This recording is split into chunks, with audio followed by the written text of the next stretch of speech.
Alors, Tesla souhaiterait imposer un nouveau standard et il demande aux autres constructeurs de l'adopter. Ah oui, carrément, quoi.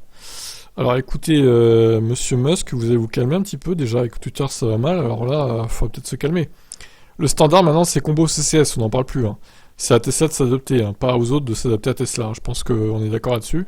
Si les Tesla ont notamment adopté le standard combo CCS, les Tesla européennes, on va dire, c'est toujours pas le cas des modèles américains, qui conservent 10 ans après la sortie de la première Model S un format propriétaire. À l'échelle mondiale, le combo CCS est largement plus répandu, mais avec les ventes colossales que le constructeur américain réalise sur son territoire, c'est l'inverse aux US. Il n'en fallait pas plus pour que la marque d'Elon Musk appelle ses consoeurs à l'adopter, en allant jusqu'à en dévoiler la recette pour faciliter son implémentation.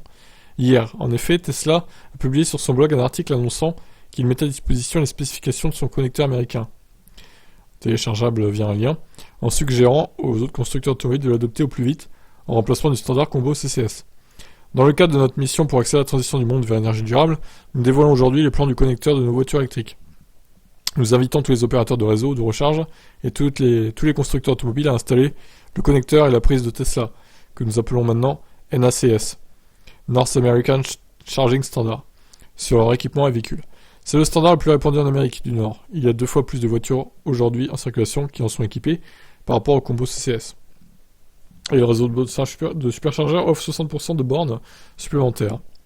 Pourquoi une telle requête officiellement? Parce que le standard Tesla est tout simplement meilleur, car utilisé depuis une décennie, éprouvé par un nombre de charges ayant permis de réaliser plus de 32 milliards de kilomètres et combinant la charge en courant alternatif et pouvant offrir jusqu'à 1 MW en courant continu dans un seul design.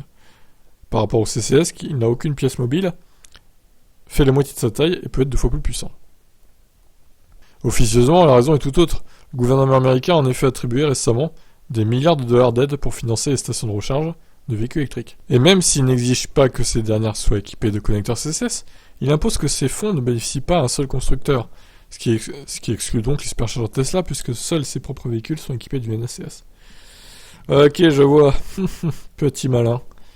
Bon, honnêtement, je doute que les autres constructeurs concurrents de Tesla adoptent ce format. Ça serait, je pense, un aveu de faiblesse des autres constructeurs de faire ça. Donc ils le feront pas. Par fierté, je pense déjà.